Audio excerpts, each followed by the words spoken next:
Hey, today I'm talking about three 1950s Japanese movies, and the names of those three movies are Ugetsu, Equinox Flower, and Throne of Blood.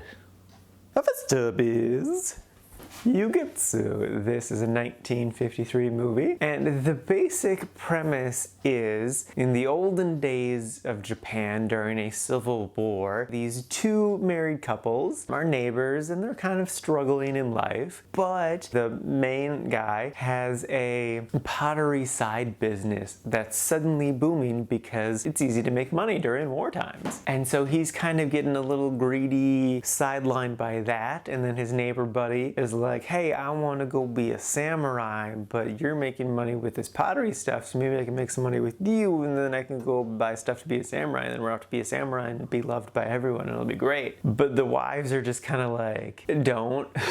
So the first half of the movie is kind of them working together with pottery stuff and then also kind of evading war things. And then the second half splits off basically into essentially the two main stories, more so focusing on what the guys are doing, but the wives' stories are still very, very much so important. And even though they are kind of two separate stories in the second half, they are still connected thematically. And realizing that connection is also what helped make me love this movie so much, is because it's about love, it's about loving your partner, and also just like, you could be doing something for all the right reasons, but then you can also just be like blinded by your own desires that you don't even notice when like you're hurting the thing you're trying to help, essentially. I found all of the stories really beautiful, and I especially loved the ending. I won't say what happened, but it felt very satisfying to me. I was kind of on the fence about this movie. It's gonna be really quite like. I was like, am I really liking this? But then like they stuck the landing, and I'm like, yeah, no, this movie's great. It's really solid. So yeah, I would just blanket recommend this movie. It's a good, solid, interesting movie with good pacing, interesting messaging, and everything about it is great. I enjoyed it a lot. You'll probably enjoy it too.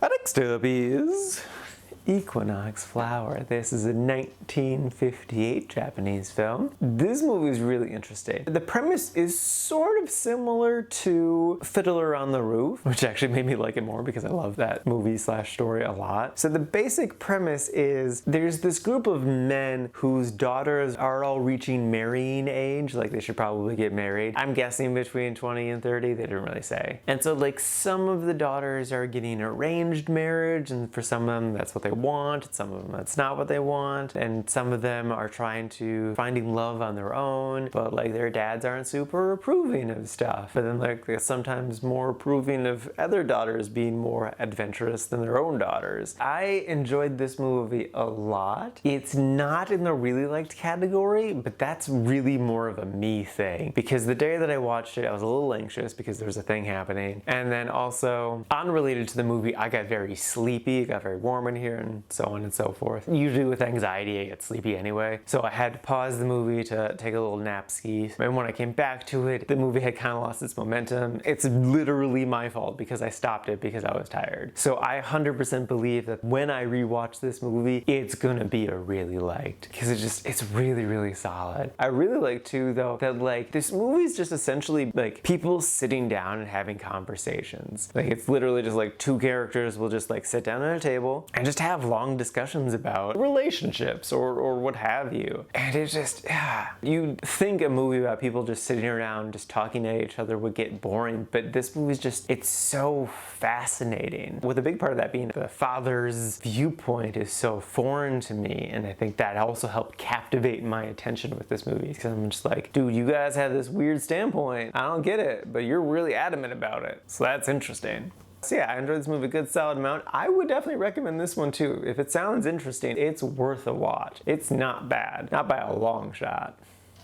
And lastly is Throne of Blood. This is a 1957 Akira Kurosawa film based off of Shakespeare's Macbeth, a play that I've definitely read more than once and own. I went into this movie with pretty high expectations because I've watched 3 or 4 Kira movies earlier this year and enjoyed them pretty well. Plus, like, this one's just regarded very, very well. But man, I just did not enjoy this film. I was so bored. It kind of blew my mind how bored I was with it because I'm just like, I shouldn't be bored right now. This is a great story and it's a beautiful looking film. I just don't care. It's one of those things where it's just like, is there just something wrong with me right now? Can I just not interpret film? Or like, do I not understand the medium of film anymore? One of those things. But it's just like, yeah, no, I did not care for this movie. And that's so unfortunate because it's supposed to be great. I did really like the ending though. It's a very iconic scene of the Macbeth character. His like army is in front of him and they're all just shooting a shit ton of arrows at him. And like they actually shot arrows at him and it's really intense and he has really, really great reactions to getting shot at. And it's a great scene.